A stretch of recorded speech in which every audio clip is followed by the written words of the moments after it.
तुला सगळं कळतंय ना माझ्या मनात काय चाललंय तेही. हा व्यवसाय मी खूप स्वप्नांनी सुरू केला होता.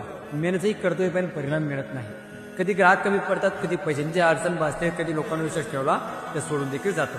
माझं मन कसलंय बाप्पा, आता काहीतरी मार्ग धैर्य घेणार आहे.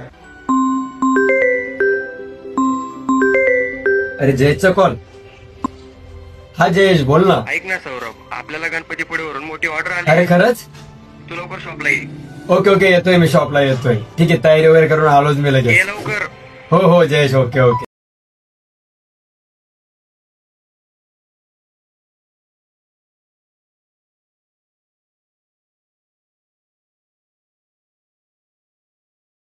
काय रे, आलास परत? झालं ना काम आता? काय राहिलं? हे बघ, तुझा बिझनेस वगैरे हे काय मला कळत नाही. मला कळतात ते तुझे प्रयत्न, कष्ट, चिकाटी. मी जर माझ्या भक्तांना नाराज केलं तर तू तुझ्या जिद्दीची आणि माझी परिभाषा लोकांना कशी देणार बरं? आणि हो, मी तिकडेच त्या लोकांची साथ देतो जी लोक स्वतःची मदत करतात.